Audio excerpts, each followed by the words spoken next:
And we are back for episode 4 of the modded series. Today we started off with a boss fight, but not the Elder. Jake wanted to make a few extra pickaxes as we only had 3 for the 4 of us, and so we would need to get more if we wanted everyone to be able to contribute. And after a quick little boss fight, I realized that I had a message from Nathan saying that he had made a portal to the Elder. Before we get into that, I want to thank you guys for the support on the series so far. It's been amazing. You guys seem to really be enjoying it. If you guys want the mod code or any of the mods that'll be in the description, the mod code you will have to put a comment for because I can't leave it in the description because it decays too quickly. But if you guys are enjoying the series, please make sure to like and subscribe. I'm trying to make it to 2,000 subscribers, and if you guys can help me get there, that would mean a lot to me. Thank you guys so much for watching, and I hope you enjoy. So as I said, I had a message from Nathan that said he had made a portal to the Elder this morning before any of us were on, meaning that we could head over there, explore the area, and begin to set up for the Elder. Around the Elder, I found one of the funniest looking things this mod pack has created so far. This is a 5-star skeleton that was so big that his sword was almost the length of the trees around him. At the end of this black forest, I stumbled upon a plains, which is extremely far outside of our current progression, and it also had a sealed tower, which is even further outside of our progression. And it was especially far outside of our progression, seeing as how we hadn't even killed the Elder yet, but I would be able to use it for something. I was able to find a 1-star troll as well as a 3-star troll in the black forest right next to the plains, and rather than me wasting my resources to kill them, I lured them out into the plains and got them killed by death skeetos and fuelings, and as well as getting a lot more troll hide and bones, I was also able to pick up some needles and cloudberries while I was here that I would not have been able to get otherwise for quite a long time. I also decided to leave a portal over here, just in case we needed to access the plains or needed to get anything from over here in the future. I then headed back to base to make sure everyone had an acceptable bow, an amount of arrows, and that everyone was prepared for the Elder fight. In this case, we were going to use bone arrows, which is our strongest accessible ones at the time. I will be using a finewood bow, Logan will be using a finewood bow, and Jake will be using a troll bone bow, a modded bow from last episode. And while I was doing that, Jake and Logan prepared food and other resources, and in almost no time we were finally ready to sit together to make final preparations for the Elder. After getting our rested buff, eating our food, and checking everything over for one last time, we decided to finally start.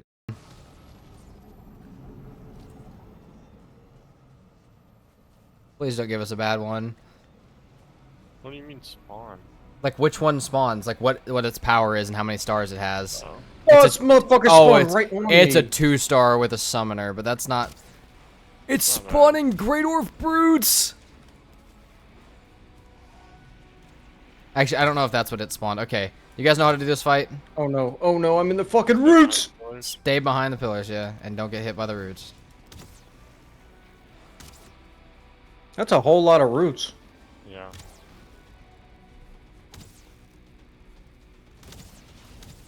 Ow.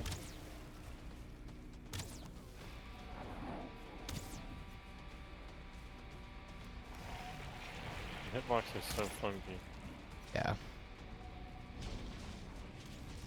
Logan, what the fuck are you fighting? I don't know.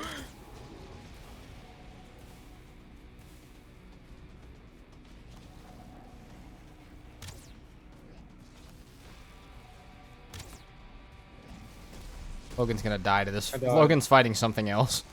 Oh shit. These motherfuckers don't take damage, I swear. I'm about to die too. Oh shit. I'm good.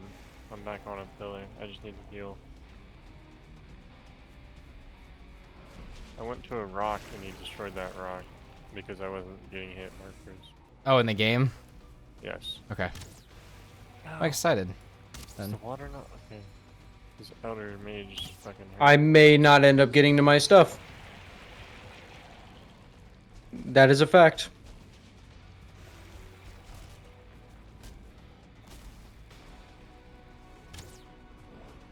Oh no, I think I'm gonna die. I might run close for the portal. I have so many. Be fucking- careful running by portal. I have to kite them away, bro. There's Yeah. so many. Actual Elder's not that hard. No, dude, there's just so many summons. I know.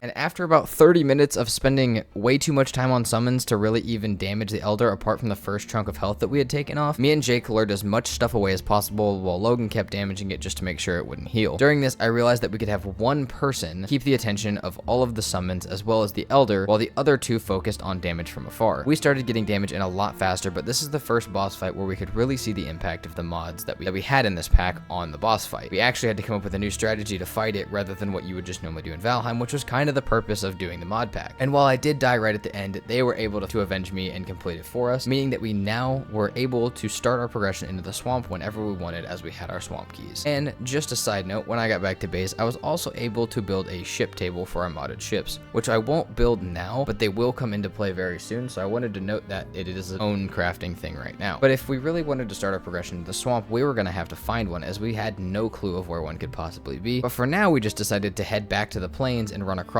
it and see what we could find on the other side, maybe a swamp or something else that would be useful to us. And lucky for us, there was a swamp on the other side, so we were able to put up a portal, clear the surrounding area of enemies and other things, and start our descent into the swamp. And this swamp was full of a lot of scary and very overpowered creatures, modded and vanilla alike. Absolutely huge things that were very fast and things that did a lot of damage, as well as a bunch of unfamiliar things I hadn't seen. Not even just enemies, a lot of I saw glowing mushrooms and stuff that I hadn't seen before, so just a lot of new stuff to look at. Luckily for us though, we were very quickly able to find our way to a swamp crypt, where even though we had died a few times inside of it, we were able to find our first iron and start our actual swamp progression. And after obtaining that first iron, the first order of business was to make a stone cutter, because I do not like building out of wood, I like building out of stone. And we had one for the main base, as well as Logan also wanted one for his base while he was building it, as that allows us to both make stone structures and get a more upgraded forge. After making the stone cutters though, we still had a bunch of iron left, and it was enough to make Jake an iron pickaxe so he could go continue to get more, and for me to upgrade one piece of my own armor set to the swamp variant of the assassin's armor, which would allow me to run around the swamp slightly more safe and find more crypts for us to continue on. And newly equipped, that's exactly what we did. Jake started to mine and I started to find as many as I could and unlock them, and we were able to find a lot more iron, but we were also able to find the bone mass spawner on our second crypt, which sets things up greatly for when we are geared enough to start thinking about that. But that also meant we had the location of another swamp when we exhausted this one's resources. Something kind of cool about this pack is the dungeons do respawn after quite a while, so you can keep farming them from the same swamps, but you do have to wait a while and come back later. You also kind of lose the ability to use the empty ones as a safe place or a place that you can run to, as you don't really know if they're empty unless you've just cleared them. After exploring the swamp for quite a while, I had ran into a whole bunch of new resources and stuff that we'll probably just get to them as we use them, but I had ran into one modded enemy specifically that single-handedly made me significantly more scared of the swamp than I already was.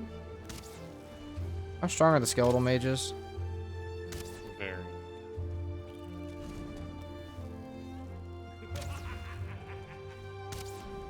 Holy shit, they summon a meteor shower! And that alone made me decide to stop pushing my luck in the swamp for a bit. I mean, we killed the boss today, got some iron, found bone mass, upgraded our armor, got our pickaxes, and set up the ability to build stone structures, which is a pretty successful day, and that's exactly what I started doing. At the end of this day, I started building with our stone cutter, and our day is going to actually come to an end here, where we'll pick up some modded building stuff, which there is a lot of cool stuff we can build within this mod pack, as well as more swamp progression next episode, so stick around for that and see where that takes us. I am currently trying to make it to 2,000 subscribers, as I mentioned at the beginning, and if you guys could help me get there, that would mean a lot to me. Thank you guys so much for watching. I do truly hope you enjoy, and I will see you guys next time. Peace out.